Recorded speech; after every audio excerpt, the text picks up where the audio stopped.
Hey, everybody. PBSE podcast hosts Mark and Steve here with a special message about our revolutionary online recovery program for addict spouses and couples called Dare to Connect.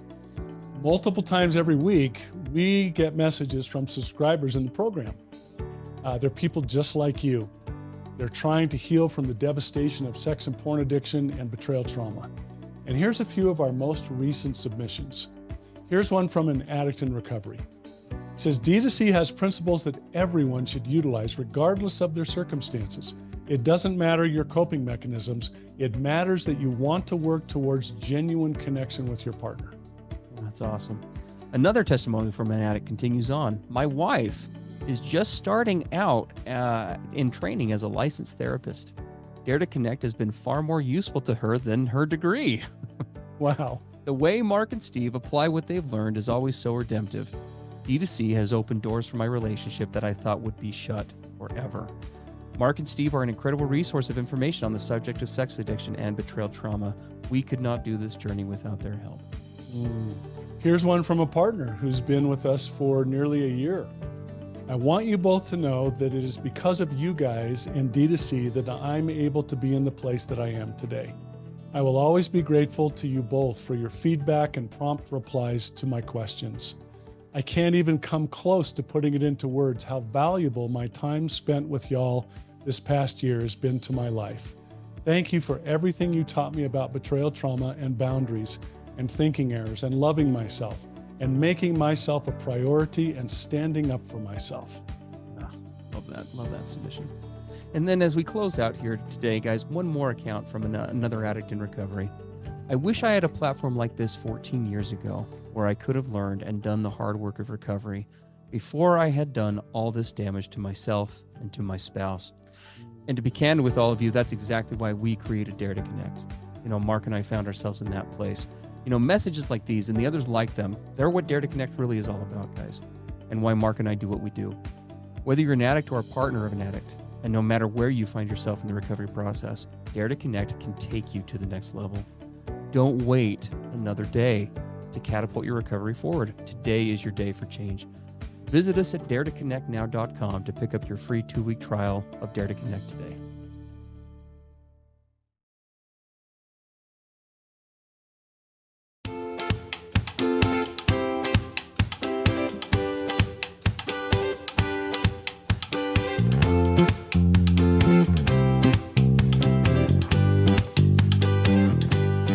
Hey everybody, I'm Steve Moore. And I'm Mark Castleman. We know the pain and heartbreak of porn and sex addiction. And we know the triumph of breaking completely free. Every day, we help our clients find hope and healing. Join us in the fight to take back your life, your marriage, and be stronger than ever. This is the PBSC Squared podcast.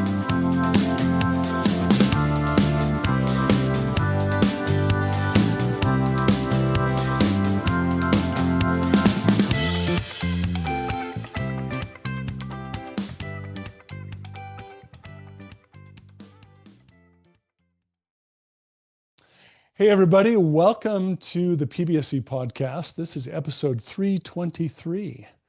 Can someone who lived a, quote, secret sexual life for 40 years ever be truly sober? Or ever truly find recovery? Maybe we should truly find recovery. That's what the betrayed partner who wrote us in, that was the question she asked, which we gave this podcast that title. Let me just read what she submitted. And Steve and I want to say up front, I know she feels understandably very unique in all the world. Like, how could anyone ever have possibly experienced this? Unfortunately, we're here to tell you that we've worked with many situations over the last 20 plus years where there was this length of secret sexual basements and hiding and stealthiness. And so it's unfortunately not that unusual. Yeah. So here's what she submitted to us. I've never heard my type of story discussed, so I'm reaching out for help in addressing my situation, and in doing so, any others that are dealing with long-term infidelity. I will be married for more than 40 years coming up this year. And 10 weeks ago, I caught, it sounds like he said he was engaging in behaviors that were right in front of her face. So it wasn't like she caught him. He was really leering, scanning, undressing, fantasizing about women in a public place. She said she'd never noticed this type of behavior from him. So when they got home, she gently approached the subject as she thought perhaps he knew the woman. After several days of prodding without receiving much of a response, the trickle truth started. It took about 8 weeks of daily information drops, each day ending with him saying, "Now you know everything." And he said that every day, of course. Turns out that her husband of over 40 years has lived a double life since they first started dating. He has always traveled for work. And so this was a relatively easy space for him to do these things and have a trusting wife back at home. His go-to MO was paying for sex acts in strip club private rooms. She said, "I had no idea my husband went to strip clubs, and I had no idea that this was a common place for men to be able to pay for sex acts." We're talking hundreds of times over the 40 years. Also pornography, massage parlors, gambling. And she gives a very significant amount of money that he spent. We have several grown children, several grandchildren. All of our family, friends, church group, and coworkers think my husband is a great guy. Throughout our marriage, I handled everything. I raised the children, worked, put on social events for his career, etc. He was always emotionally abusive, gaslighted me, and tried to humiliate me. Now all of that makes sense. He was never looking for connection. He used me and our beautiful children as cover for his secret life. The devastation I feel is unlike anything you can imagine. Can you please address the situation where someone literally steals an entire lifetime from another person? Mm. Really, really heartfelt, just wow. And like I said, I wish this was the only time we'd heard of this, but we've encountered this quite a number of times in our careers. We're going to talk a little bit more about that. She has a couple of specific questions that we had asked her for a little more detail. She says, when someone has been living a double life for like 40 years, can they ever actually be sober? She says he's working with a CSAT. He's in 12-step. And he claims now that he has no urges and he is not triggered at all, which makes her even more suspicious. We'll talk a little bit about that in a minute. Yeah. He wants to stay in our marriage, and I can't even begin to see a future where I don't keep reliving the trauma of 40 years of mental abuse, gaslighting, and lies. Can this length of abuse ever be healed? As you can imagine, there are many other horrible details that I'm leaving out, but please know that if you use my question or not, I'm thankful for the brave work you do. My husband listens to your podcast and finds you an invaluable resource. Thank you so much. Yeah, as common as these kinds of submissions are, it doesn't make them any less sad or difficult to listen to when they do come to us. And we really do feel for this partner. We have a lot of empathy for her and the difficult situation she is in, and the fact that she is writing and seeking help. We applaud the bravery and the willingness to sit in the uncomfortable, and hope that what we have to offer today will be helpful. So many partners find themselves in a dynamic like this, and when a partner has been loyal, has been kind of, quote unquote, carrying the load in different ways in a relationship, and when the bottom falls out on something like this, we know that it can, be especially difficult in specific ways depending on the specific circumstance. What we wanted to say, what I'll say, is that because she said, when she said something pretty important. Can you please address a situation where someone literally steals an entire life? I would say that to some degree, how much of your life that you allow him to quote unquote steal with this is, to some degree, is in your court. Please don't give all of that away. And let me just elaborate on that. You probably already know this, and partners who are listening do, but sometimes it's helpful to hear it either in a different way or maybe the same way, but it's just helpful to hear from somebody else.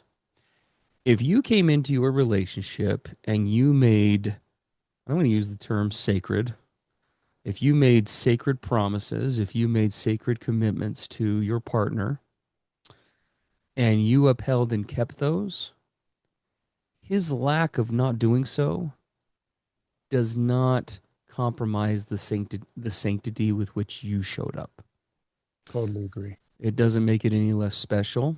It doesn't make it any less amazing. Yep. Now, again, obviously that is this, what he does and doesn't do, obviously affects the relationship. And as far as the relationship goes, is it very different? Yes. But please don't allow your traumatized brain to throw that sanctified baby out with the bathwater. Him not showing up does not diminish the amazingness of you doing so. So, yeah, I know it's easier said than done to do that, but do want to throw that out there. Well, out there as we kind of start off in this, what you've put on the altar in your relationship is just as special today as it was the day before you knew this, as it was the day you said I do or made this commitment. So, yeah. He's the one that has caused all this great loss. He is the one who really missed out on a lifetime, and we know that the impact on the relationship has been tremendous. But you as an individual, this partner writing in, she as an individual is in full integrity, right? Full amazingness, her resilience, her loyalty, her faithfulness, her courage, her sacrifice, all intact, all of it. Yeah. Well, we have No, a I lot to could, get through today in this. There's yeah, a lot to cover. I could really relate to this, and I'm gonna, just being fully transparent, we're gonna talk about the reasons why in a moment. While I didn't act out in the ways that she describes about him. My addiction was purely pornography. I kept all of those secret behaviors with pornography and masturbation completely hidden from my wife for at least 15 years, and she had no idea. Completely stealthy, completely hidden, completely secret. And so as we look at that, and while she continued to do all the things that this amazing woman has said, hold down the fort, raise our kids, do all the stuff. Just partners do this every day. Just continue to do what's needed in their own integrity. One of the big questions that partners have asked us, Steve, why could he have done this? How is this even possible? Why do these porn and sex addicts choose to behave this way? And it's not only the behaviors themselves. Those are enormously difficult and betraying and shattering. But then you add to the fact that the secrecy, the lying, the stealthiness, the gaslighting, the duplicity, the double life, all of that added into the mix. That's where this becomes so utterly bewildering, confusing, frustrating, crushing for these partners. So we wanted to talk for a few minutes about the why. Why do these addicts choose to behave this way? And very important, please, as we talk about these, and this is not going to be an exhaustive list, it's just a few examples. These are not excuses. They are just explanations. If any addict chooses to weaponize what we're about to say, it's not from our support or from our vantage point. This is just explanations to help all of us come to an understanding. How did I get here? How did we get here? But what these addicts do right now in this moment moving forward is fully on them, and none of these can be used as excuses. But they do help understanding. All right, so let's go through a few of these, Steve. Well, there are a number here, and these aren't in any particular order. No? Okay, so keep that in mind. Let's talk about the first in the room. Well, this first one is a little bit gender specific, and we'll talk about why male sexual entitlement. Yeah. So male sexual entitlement, or male entitlement as a bigger schema, can come from lots of different sources and places. We work with clients, for example, in Dare to Connect, and we have listeners in most countries on the globe, according to our statistics. And many countries that where subscribers hail to from us come from a very strong cultural background where the male side of the population stands in a dominant role, shall we say. They tend to take the priority in different ways, ranging from government positions to even things as basic as ownership rights to um, who has more rights versus less, and that shows up in lots of different ways depending on what corner of this blue marble you inhabit. But it can also, in addition, not just from a cultural perspective, but even from a microcultural or like a family of origin perspective, male sexual entitlement can be something very much perpetuated, where the spouse or the female gender as a whole is put into more of a secondary co-pilot role, again with regard to rights, privileges, etc., or even in terms of, I mean, we hate to say it this way, but in terms of just value, on a general level. And when there are disparities in that value level, and a man grows up in a scenario where he is in some ways, be it value wise or otherwise, superior, and his partner is inferior, and inherently it can engender a whole history of, it can set the breeding ground, we should say, for justifying all sorts of behaviors in different arenas, including and especially in the sexual realm. And this Right. was very much the case for me. I mean, I grew up in the pornography production capital of the world, San Fernando Valley, California. And the mentoring that I received from all the male people around me, adults, peers, it was horrific. The hotbed of entertainment that was there, just a whole sexualized culture. And there were things that I did not learn. In fact, I learned the opposite by watching the men around me. So no delayed gratification, no self-sacrifice. I didn't know what it meant to be loyal, faithful, exclusive. It was a very selfish, self-centered, uh, considering the phrase we talk about all the time, Steve, and in 12 step, sex is optional. Yeah. I would have been laughed to scorn if I had dared to say that phrase where I was raised. Mhm. That's Yeah. impossible. It's outrageous. What are you talking about? I'll never be in a relationship where sex is optional. So it's a very male dominated, sexual entitlement. Women are there to service the man. That's how I was raised. And most of the guys we work with, they were raised in similar sexual entitlement cultures. Mhm. It's a big part of where this comes from. Well, and to be fair, it can be very this level of this type of programming. We won't spend much more time on it, but it can be very intrusive. I, for example, was my dad passed away at 13, and I grew up in a household with a mom and two sisters, and grew up in what I would consider to be a very female empowered family of origin, and would consider myself a feminist. But even given those factors, and in the conservative culture in which I was raised, I still very much, especially years ago when I was younger, there were very much trends of, well, men are on some level excused from sexual misconduct because it's sort of that boys will be boys mentality, right? Can't go On without it. That's just what men do. on some level, it's still not okay, but it's more understandable because he's a guy, you know. Mm-hmm. Mm-hmm. And as we teach in Dare to Connect, and as those who are longtime listeners know, we are huge believers in a few concepts in our program, and one of the big ones is reasons are not excuses, right? Simply because men may have more testosterone and biologically may be more, let's say, predisposed to sexual frequency and activity on a biological level, in no way makes any sort of precedence for making it okay or not as bad to engage in behaviors that are betraying or not fidelitous or any of those things. And we've Um, mentioned many times in the program the concept that men are just more sexual or enjoy sex more, desire that kind of intimacy more is nonsense. Women are very sexual beings and have the same kinds of drives and feel the same kind of desire to be engaged in that in a long-term committed way. So to say men are sexual and women aren't, that's another one of those entitlement fallacies that's been perpetuated. So lots to tie in with that, but that is definitely one factor. Another one, and this is a biggie, and we see this quite commonly, fear and control, right? It's no secret that most addicts, because of the shame and because of the social taboos and inherently tied social consequences tied to sexual indiscretion. I mean, this of all the addictions on planet Earth that one can become involved in, I would say at least in the culture in which we live here in the States, this is the one that gives people more pause than any other.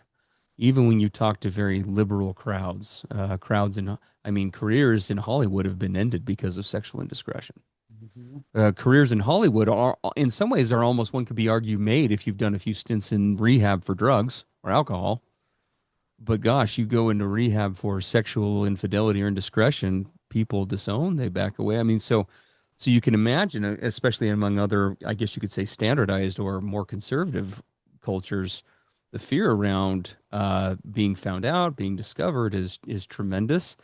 And whenever fear is present, control is like the Gretel to its Hansel.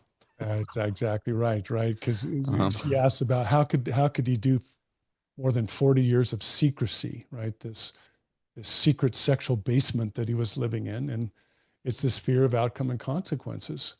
And now, what have partners said as we bring this up? Well, he should have thought of that before he made those choices, right? All the consequences, all the outcomes, all the wreckage. Well, we talk in here about what we call the funnel, the sexual funnel, and the addict brain, and what happens when addicts go into that funnel experience, and the logic centers of the brain shut down, and the pleasure, reward driven center takes over, and they throw anything and everyone they care about under the bus. So they don't think about outcomes and consequences in those moments. They almost, if they think about them, it comes after, right? And yeah, then they try to hide it. They try to they and she talks about in her submission, everyone else in our world thinks he's a great guy. And we don't know the whole story, but if it's familiar to what I attempted to do and so many we work with, we're experts at trying to control our reputations, how others see us, putting on whatever facade or mask is that we perceive as necessary to get others to respond to us as we need them to respond, to uphold this whole outer appearance while we're carrying on this secret double life.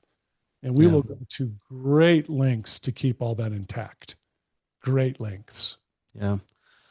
Next up on the list, and again, no series of order here, but immature coping strategies that run wild, and these are the ones that we talk about oftentimes on the program: justification, rationalization, anything that mitigates the cognitive dissonance that one experiences, where they recognize deep. I mean, we talk about this often here. We're all wired for connection. We're all wired for commitment. Traits that run counterculture to those concepts are learned, not inherited, uh, in the vast majority of cases. Well, And so to resolve that, the brain has to find a way to make it either less bad or outright okay. exactly. And so we find lots of ways to do that, again, through various means of justifying or minimizing the impact or maximizing the potential if I don't do this or whatever. We tweak the Right. scenario to He make it talks less about him bad. engaging in gaslighting. We turn the tables on other people to make it Sure. look like they're the ones that are at fault or whatever. And immature coping strategies, meaning that early on we learned when life got hard or difficult, when things were stressful, when things were awkward, embarrassing, when we were afraid of who knows what, we would avoid and go run to these outlets. And so they became a way of coping with life. And often when I say that runs wild, it becomes our default as the way to deal with anything that is not wanted in our lives. And then we start using it as a way to just continuously pursue pleasure. We just Yeah. I call them pleasure mongers, of which I was one. And we just always want to be a little boy in Neverland to just go feel good constantly. And Yeah, this is how we do it. Right? It's very immature coping strategies with life instead of meeting life on life's terms. for sure. Avoidance of consequences and accountability, right? I mean, this kind of is sort of an outgrowth of some of the others that we're talking about here, right? But for various reasons, usually tied to emotional survival, We do whatever we can to dodge the consequences and accountability that can stem from sexual infidelity or sexual misconduct in different ways, which also ties in with the selfishness component, right? Focusing on one's own wants, needs, fantasies, whims, all those things mattering and mattering so much that we pair that with poor coping skills. And here we have a whole heap of very selfish behavior, right? The whole world revolves around me. I remember in my really heavy acting out days, part of my brain would say, "To hell with the consequences. I Yeah. don't care about the consequence. I want to do what I want to do right now. I want to go have this pleasure, and I'll just bet that I can avoid, work around, or delay the consequences anyway." And so there we go into what we call that really narrowed brain space we call the funnel. Yeah. Yep. Well, and very much tied to that. I mean, it should be said, and we talk about this in other areas because this doesn't make it okay. It simply helps maybe to better understand where a lot of this selfishness, off toxic selfishness, let's call it, stems from, is because again we have these inner wants and or needs that we lack healthy skill sets to meet. Yep. Either we never learned them, or they were too difficult, or they were too scary for us, or whatever it was. And so, but those needs have to be met. The brain, we say oftentimes, you have two choices when it comes to needs within the brain. You can find a way to meet them, or your brain will find a way to do it for you. Yes. But there really is no such thing as not meeting those in the long term. And so oftentimes, again, you can totally see the priming of the pump for problems there. Somebody who grows up with a dysfunctional or lack of skill set around coping with life on life's terms, as 12 step teaches us, and you pair that with those needs and them not being met and the traffic jam, the emotional traffic jam that happens, something has to give. Yeah. Yeah. Exactly. You And put then, another one here, yeah, Steve, yeah, that I thought was really relevant. It's called emotional objectification. We turn others and we turn ourselves into a collection of body pieces and body parts and body acts and sex acts. We strip away all the humanity and the deeper meaning of others and ourselves, and we both just simply become objects to do something to, for them to do something to us. We're just things. Yeah, big yeah, area. absolutely. The and this can be a coping strategy that many develop. For example, I see this and it's not only here, but I've seen this trait come up in situations where the clients that I work with, for example, employ a large amount of people or run a large company, right? They operate oftentimes from a business perspective, and, Mm, and and you have to some degree, right? I'm looking at my company and the employees under it to some degree. I have to look at them as a resource, right? And where do I allocate those? Obviously, that can be problematic in business if taken too far because people are still people, but those rules do not apply at all in a marriage. Spouses or children or grandchildren are not to be looked at as resources to be consumed, right? Emotional assets or deficits, but it is something that we do run into. It can also be a common coping strategy because of the emotional immaturity and burden that oftentimes attends this addiction. I can relate to that. It's much easier to emotionally objectify people, including my wife, and to see them as assets and deficits than it is to sit in this place of experiencing and feeling the full weight of how counterculture I am running to my own inner values and how much damage I'm doing to my partner.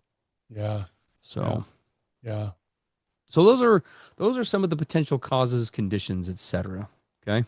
So now let's move forward here into some of the questions that she asks. So, for example, can someone who has entrenched himself in all of this for roughly 40 years, give or take, can they ever be truly sober and truly change? Mm, So we that's have some answers to that, and Mark has some things to say. And in our show notes, full transparency, he put yes, but, and then he's yes, got some things he wants to talk and about. that is a big but.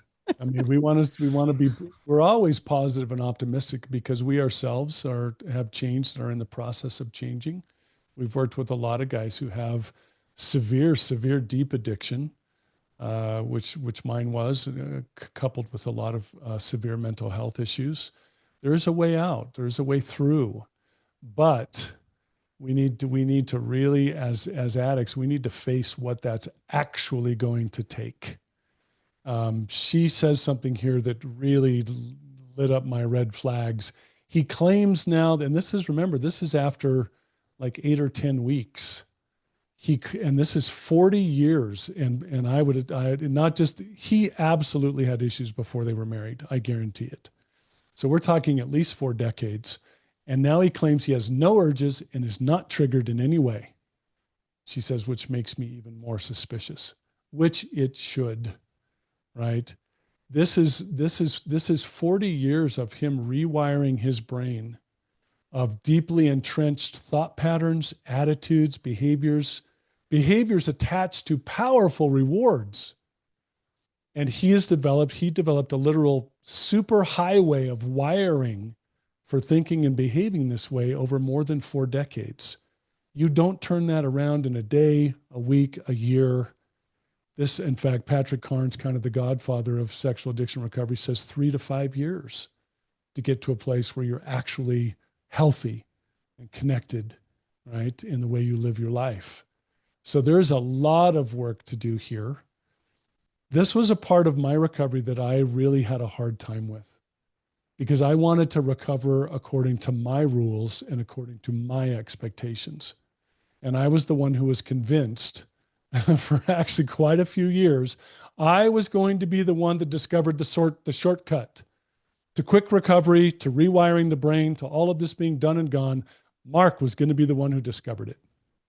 And I tried for actually quite a few years. Even as a therapist, I tried. And it was a very humiliating, humbling experience where I had to be broken down in a lot of ways. And what it meant was I tried the shortcuts. I tried all these flashy racehorse out of the recovery gate, and I failed over and over and over until in some ways I reached the lowest points in my life when it finally started to hit me what this was going to take. Because I had 30 years of deep addiction. And when I finally faced what it was going to require for me to actually change all of that, it was in some ways not a pleasant realization, but it was essential for to get to where I am today. So Steve, you want to say more of what does it really take? Yeah, I mean, and I definitely appreciate what Mark's saying. I don't have anything to add as far as his story goes. Mine mirrors much of that. But let's look at this in terms of another question that this partner asks, because some of the answers that I put down for this will kind of tie in with what Mark is saying. So she goes on to also say, he wants me to stay married, but I can't even begin to see a future where I don't keep reliving the trauma of the past 40 years of mental abuse, gaslighting, and lies. Can this length of abuse ever be healed? And I kind of inferred from that as well. Can this relationship also be, in the process? Can she heal? Can this relationship make it? And part of that, can he ever really, really change? Because when he says he has no urges, he has no issues, he has no challenges, we're still in the gaslighting phase. We're still in the place where he's not facing this. So what hope do we have? Well, it could be the gaslighting phase. It could also be for lack of a better term, the scared straight phase, which isn't really scared straight. Yeah.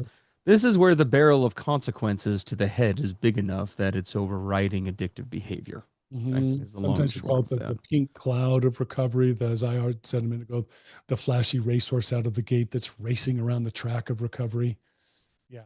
Hey, everybody. PBSC podcast hosts Mark and Steve here with a special message about our revolutionary online recovery program for addict spouses and couples called Dare to Connect. Multiple times every week, we get messages from subscribers in the program. They're people just like you. They're trying to heal from the devastation of sex and porn addiction and betrayal trauma. And here's a few of our most recent submissions. Here's one from an addict in recovery. It says, D2C has principles that everyone should utilize regardless of their circumstances. It doesn't matter your coping mechanisms. It matters that you want to work towards genuine connection with your partner. That's awesome. Another testimony from an addict continues on. My wife is just starting out in training as a licensed therapist. Dare to Connect has been far more useful to her than her degree. Wow. The way Mark and Steve apply what they've learned is always so redemptive. D2C has opened doors for my relationship that I thought would be shut forever. Mark and Steve are an incredible resource of information on the subject of sex addiction and betrayal trauma. We could not do this journey without their help. Here's one from a partner who's been with us for nearly a year. I want you both to know that it is because of you guys and D2C that I'm able to be in the place that I am today. I will always be grateful to you both for your feedback and prompt replies to my questions. I can't even come close to putting it into words how valuable my time spent with y'all this past year has been to my life. Thank you for everything you taught me about betrayal trauma and boundaries and thinking errors and loving myself and making myself a priority and standing up for myself. Love that submission. And then as we close out here today, guys, one more account from another addict in recovery. I wish I had a platform like this 14 years ago where I could have learned and done the hard work of recovery before I had done all this damage to myself and to my spouse. And to be candid with all of you, that's exactly why we created Dare to Connect. Mark and I found ourselves in that place. Messages like these and the others like them, they're what Dare to Connect really is all about, guys, and why Mark and I do what we do. Whether you're an addict or a partner of an addict, and no matter where you find yourself in the recovery process, Dare to Connect can take you to the next level. Don't wait another day to catapult your recovery forward. Today is your day for change. Visit us at daretoconnectnow.com to pick up your free 2-week trial of Dare to Connect today. Well, it could be, but it can also just be very much fear-based. I got to do this. I got to white knuckle this. I got to do whatever it takes or else I'm going to lose everything, which again is a great starting point. That realization that Mark talked about is where it has to begin.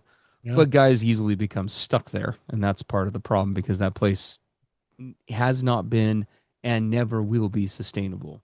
Between Mark and I, we have tried to live in that magical place so many times we've lost count. There's nothing at the bottom of that barrel. So there has to be a shift to long-term true change for the right reasons that we talk about all the time. But there are answers to these questions. So individually, can this partner heal? Yes, but it will be a significant journey. We aren't going to lie. Yeah. And there's going to be a lot involved with that. As a coupleship, also yes. We 100% front that. But much of the work will be on his side of the street in this regard. That's right. And then we thought it would be pertinent. She didn't necessarily ask for this, but some of it she did. But we got a little bit more passionate. I got a little more passionate. Some listening off some of these things, we wanted to give an immediate starting point so that if some of these things haven't already happened, that they can happen in fairly short order because this is a pretty severe situation.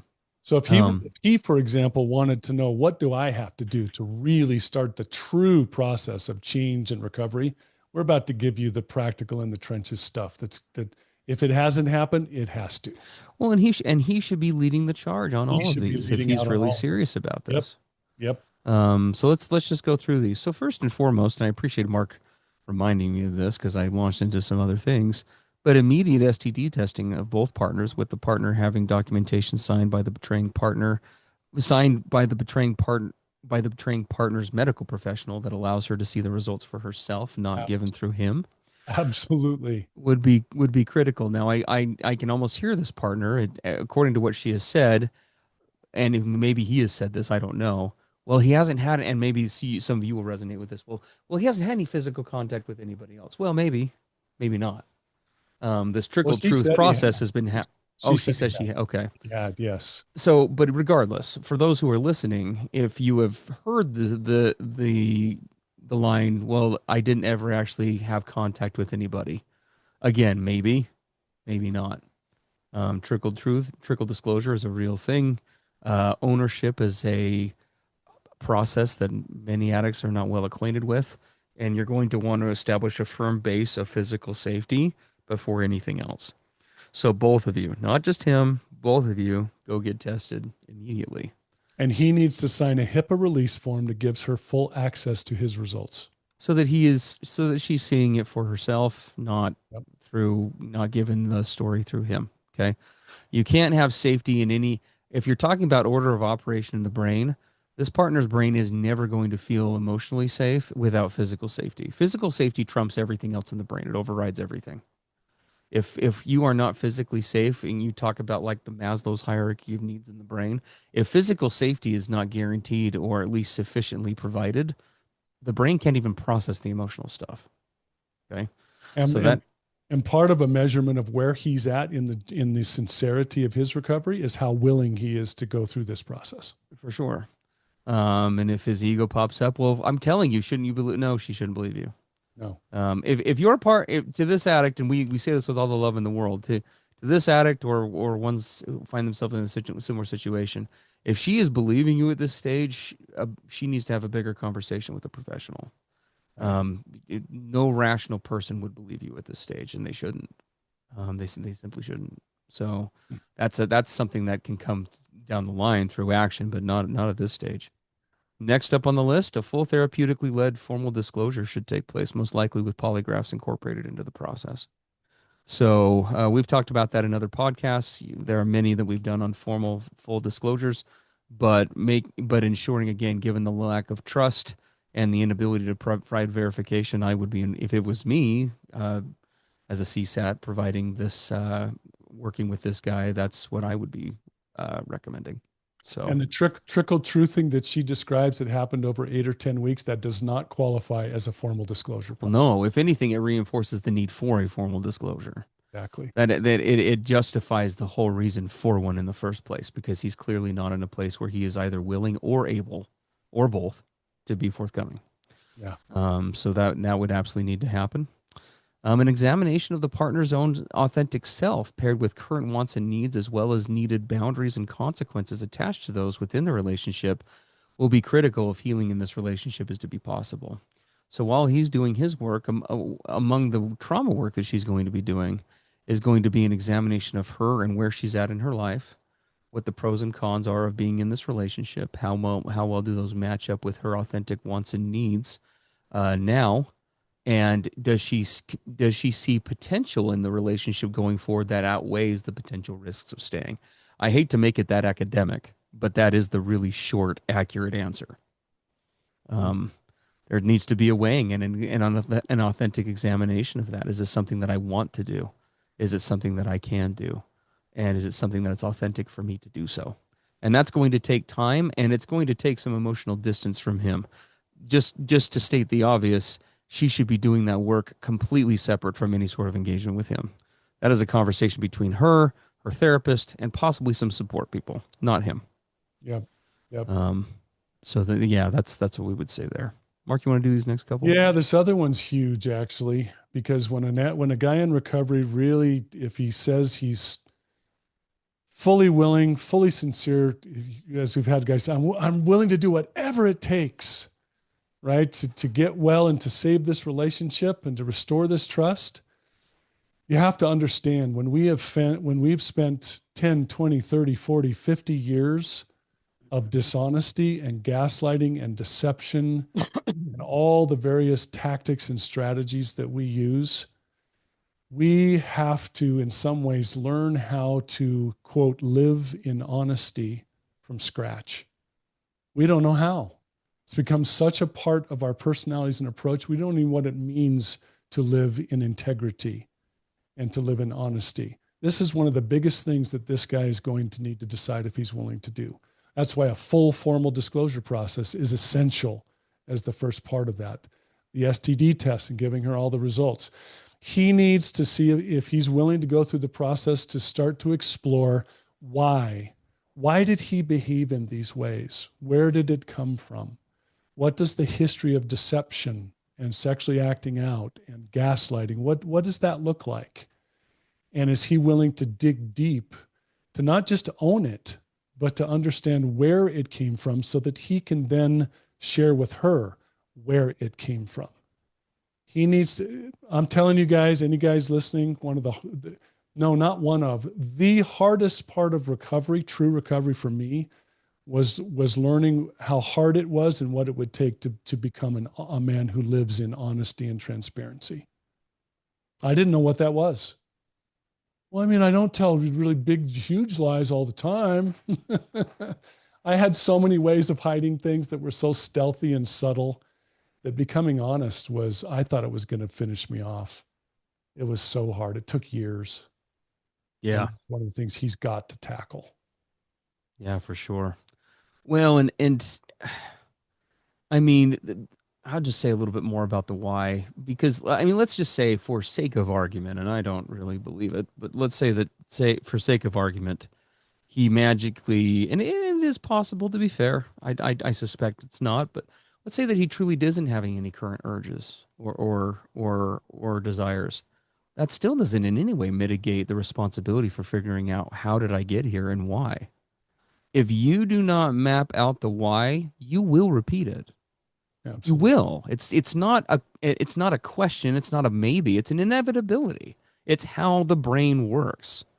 The brain forms patterns, the brain forms reality on what it knows, and it's constantly mapping and remapping how and in what ways it conducts itself based on certain circumstances. And it If is possible to be scared sober, we call it, it right? is, If sure. my wife's got the consequences gun to my head, everything's been discovered, I could white knuckle it and quote go sober for a certain period of time, and I'm going to report back, yep, I got no triggers or urges, I'm good to go. Well, yeah, I got a shotgun to your temple. I'm about to pull both barrels. But what happens when that sort of subsides and there's distance between that big disclosure and where we are today? He's got a lot coming. Well, and he, in order to avoid this in the future, he has to know. I mean, Yeah. he has to figure that out.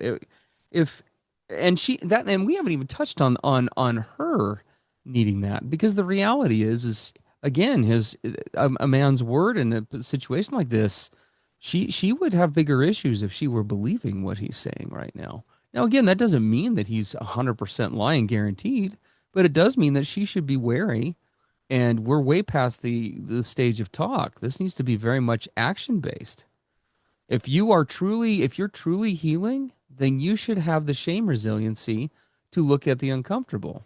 If you're truly healing, then you should have a level of mindfulness that helps you to understand how you got here in the first place. If you're truly healing, then you should be experiencing a sense of responsibility that leads you into proactively leading into this process. If those and I could go on with four or five more little isms like that, but if you're not pursuing those things, then you're not in a place where this relationship has a snowball's chance in hell of And making it. what does the betrayed partner want to know? Who am I married to? Correct. Who is this guy? If he's pulled the wool over my eyes for 40 years, now he's asking me to stay in a relationship with someone I don't know from Adam. I Well, need and to know this man. well, So and think about the disparity for any addicts listening to that, because sometimes when we say this to addicts, they give us a look like, "Well, that's such a big ass, Steve." Guys, that's what you promised the first freaking day you said I do. I know. This is not we understand it may be uncomfortable, but we need to get real here. This is what it takes to be in a committed relationship. And frankly, if you're in any marriage ceremony that Mark or I are acquainted, we're involved in a marriage ceremony in any way acquainted with what Mark and I are acquainted with, and we're acquainted with most, that's the promise that you made. If you're a business, if you're an intellectual and you're having trouble with this discussion in terms of resonating with it on an emotional level, you are in the world's biggest breach of contract ever. That's It's what's like going saying on to here. someone, we've been in business together for 40 years. I've been hiding all of my activities from you in this business. Now I'm asking you to continue the business contract, but I'm not going to go back and tell you what's been going on the whole Yeah, time. we're good, right? Yeah, Well, we're good, right? yeah, I was sure I was doing that whole embezzling thing for 40 years, but I'm not anymore. It's good. Yeah. That's nonsense. Mm-mm. Why would anyone ever entertain such a thing? Yeah, I want to know what were you thinking? What were all the things that brought you to choose so many horrific issues and betrayal? I need to know you, the good, the bad, and the ugly. And until I know that, you can't expect me to agree to continue in this contract. That's crazy. So, guys, again, not to scare anybody, but everything we've talked about, this is just to form a baseline. We haven't even gotten into the long-term journey here. Okay, this is just ground level boilerplate stuff that has to happen if we're even going to set the ground to potentially be planted with a relationship. Okay. Yeah, That's because where we are. there's all sorts of commitments on the part of this addict partner of what he's willing to commit to going forward in this relationship. How is the gaslighting going to stop? How is he going to do things that he's never done before, like leaning in and leading out, like giving her emotional space, hearing her voice, proactively seeking for opportunities to meet her needs, things that he's not done in 40 years. You don't just flip a switch and now you're doing those things. This is all Well, got to be looked at. and not only that, but what are you willing to do to proactively provide verification for these things? Verification. Yes. Like, how am I going to actually show you these changes in a way that my partner can verify to their satisfaction? And I know when I'm gonna say this with as much love as I can, just being honest with you. Many guys will say, "Well, I can't prove it to her, so why am I even going to go down the road?" You're right, you can't prove it to her, but it is your job to be doing everything that you can short of that in a dynamic like this to try. Is that difficult? Yes. Is is it a big ask? Yeah. Too damn bad. If this is what you're wanting, if And you're wanting to keep a relationship, if you're wanting to see growth, if you're wanting to even entertain a possibility of continuing, this is the journey. I invite all the guys listening to put yourself in the place of your betrayed partner. Absolutely. If you had been gaslighted and manipulated and had the truth pulled over your eyes for 4 decades, how would you view what your addict partner was doing here early in recovery? How would you trust that it was real? How would you not think that it was just another part of a gaslighting strategy? How would you know it's genuine and he's the real McCoy this time? Put yourself in the place of the betrayed partner and ask yourself, how could she know that? What can I do to be making these truly small, genuine deposits into this trust account on a daily basis? Yeah. Yeah. Absolutely. So we hope that this gives a starting point for this coupleship. I mean, is this doable? 100%. Yeah, But absolutely. is it a lot? Yeah, it is. And there's a long journey ahead, and there's a lot that both the addict and the partner here need to figure out in terms of where does my actual authenticity lie. I say I want to save this relationship, but do I? I say I'm going to make it top of mind, but is that going to be manifested in my priorities? And have And we this taken a real look at what that's going to take, like a real look? Yeah. And is this partner is where she's at this point in time in her life? Is she at a place where she wants to try? And that's a very real question mark. We hope the answer is yes, but it very well may not be. Yeah. Um Yeah. anyway, we love all of you. We appreciate all of you. If you have liked what you have heard here, a smattering of laughter, a lot of accountability, a little bit of swearing, and some otherwise entertainment banter between Mark and I back and forth. And if you appreciate that dialogue, then you will love the Dare to Connect program. Get your wanting recovery heinies in here and grab a 2-week free trial at daretoconnectnow.com. We'd love to have you come join us to see what all the excitement is about. That's daretoconnectnow.com. Just click on the 2-week free trial, and we'd love to have you come take a look.